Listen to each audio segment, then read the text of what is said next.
Hi guys! Welcome back to my channel. For today, very exciting yung ating gagawin kasi gagawin natin ang aking pinaka-favorite na dessert. Filipino dessert, which is Leche Flan. Come and fly away with me. Come and fly away with me. Basically, ang usual na ginagawa sa Leche Flan is yung egg yolk lang ang ginagamit. But since tinatamad akong mag-separate ng egg yolk sa egg whites, why not just use the whole egg instead? Kasi same lang din naman yun eh. Mas fluffier pa siya, tsaka mas richer yung kalalabasan ng leche flan natin. So, this has been a long time coming na gawin ko tong leche flan na to kasi talagang favorite ko siyang kainin kasi nakakatamad lang siyang gawin. And yung isa pa, wala akong steamer. Ayoko namang i-bake siya sa oven kasi parang medyo mas complicated yung process pag sa oven. So, instead, I'll be using yung malaki kong wok pan. Pakita ko sa inyo. This one. So, I'll be using this one. So, ang ginawa ko, nilagyan ko na siya ng water para ma-boil. Tapos, sa gitna nun, meron ako nilagay yung stand. Yung parang patungan ng mga kaldero pag mainit. Yung ginamit ko. So, mamaya pakita ko sa inyo kung ano yung gagawin natin para makapagluto tayo na leche flan. By the way, if you are not subscribed yet to my channel, please do so by clicking the link down below. And don't forget to hit on the notification bell so you can be updated on when I post a new one. And also don't forget to like, comment, and share this video. Now, without further ado, let's make leche flan.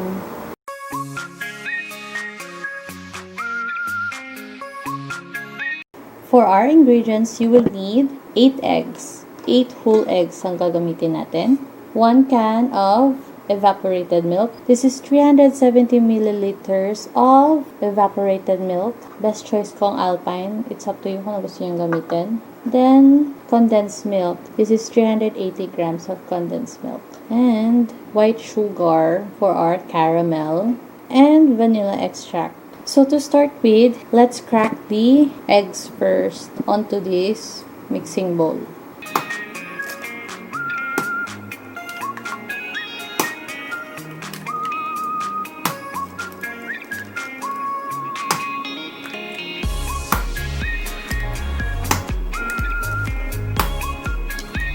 Then let's add about half teaspoon of vanilla.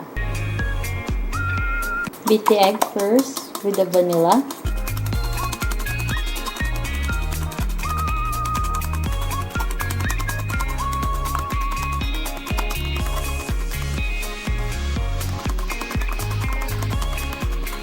Now, let's pour in the evaporated milk first.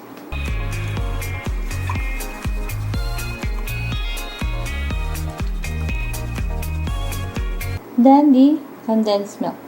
Actually, mas preferred ko sana yung milk maid, kaya lang ang mahal. So, Angel Condensada na lang kinuha ko.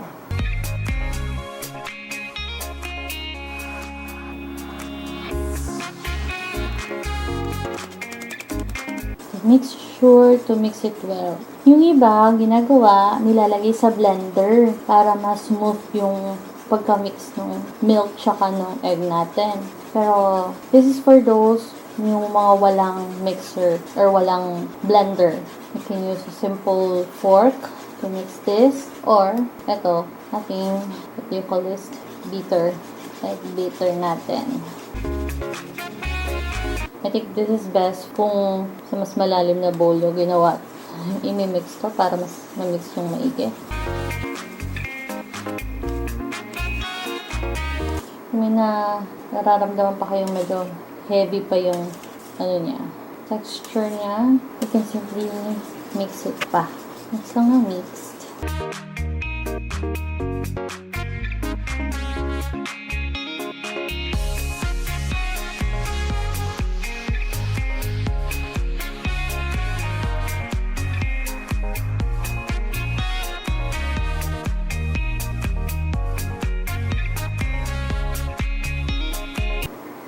Okay, set this aside. Okay, for caramel, I put in about 1 cup of water with 1 cup of sugar dito sa ating saucepan. Then, hayaan niyo muna siyang matunaw yung sugar. Then, papakuluan natin siya. I'll also put about half teaspoon of vanilla as well here para may amoy yung ating caramel. Okay, medyo kumukulo na yung ating caramel. Hintayin na lang natin siya medyo mag-brown pa at lumapot. Okay guys, so ito na yung ating caramel. Hindi siya masyado brown as we wanted, pero pwede na yan. Yan yun lang medyo lumamig.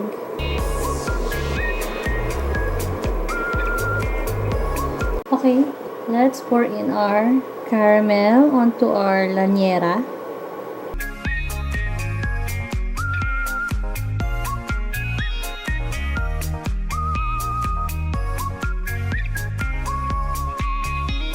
Sasayaan nyo lang lumamig muna ng konti yung ating caramel bago natin ilagay yung ating egg mixture.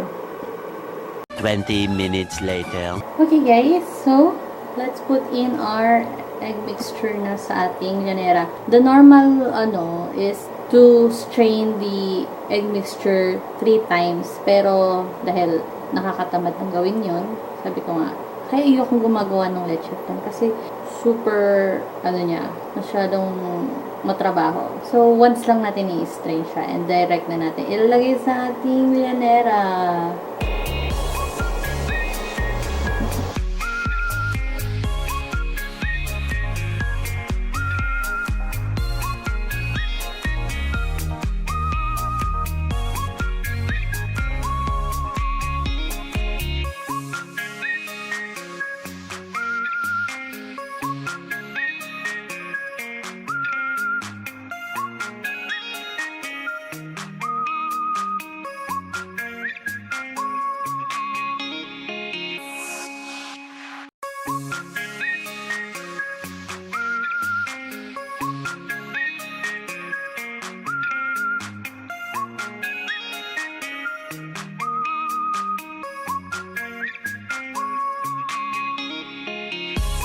Okay, now kailangan natin cover to ng foil yung bawat llanera before ilagay sa steamer.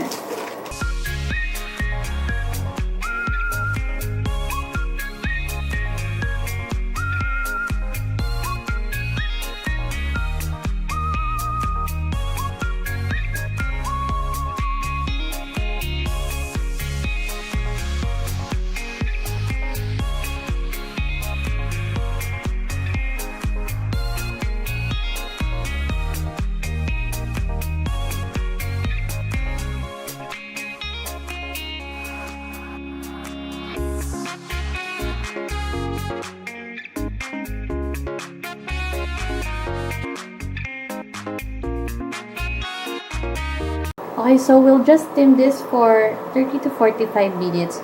You can check it with a toothpick test at least 10 minutes before yung mag 30 minutes para malaman nyo kung pwede na siya or hindi. Kasi pag na-over-steam mo siya, yung texture niya magiging parang scrambled egg. So, the timer starts now.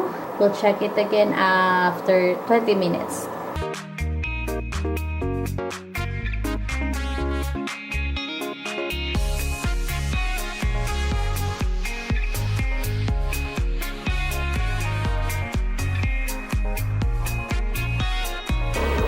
Okay guys, I think this is enough.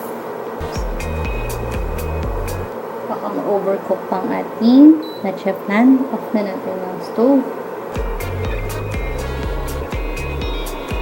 Now, let's check this one. Itong isa lang check natin. We need toothpick.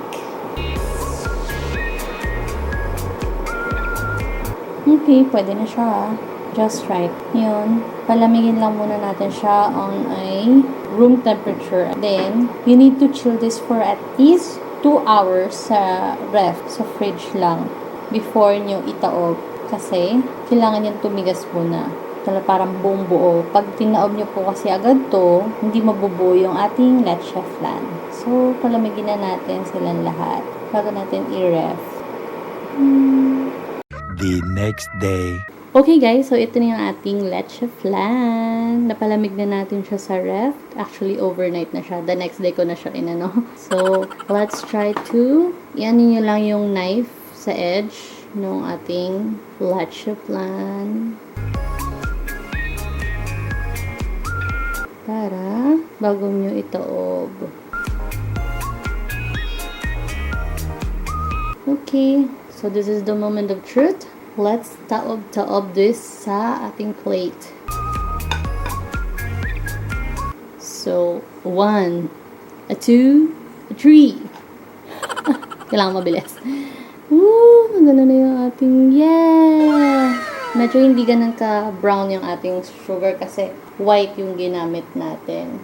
Now, let's do a test kung gano'n siya ka-fluffy. Very smooth.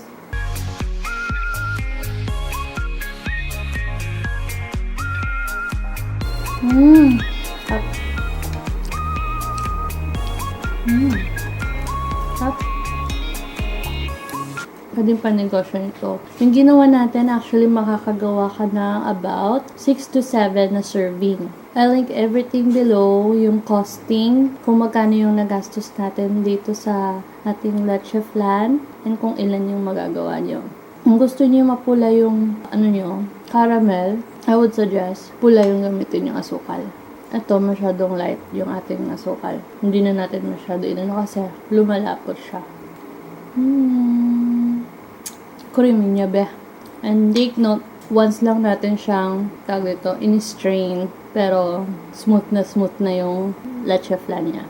And, what's best pa is, hindi siya ganun katamis. As in, so there you have it guys. Our leche flan, na malapit ko na rin maubos. Titirahin ko lang to.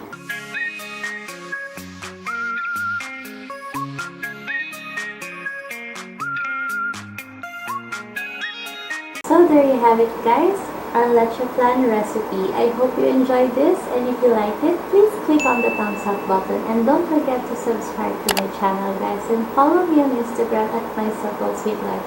Thanks again guys for watching, and I'll see you on my next one.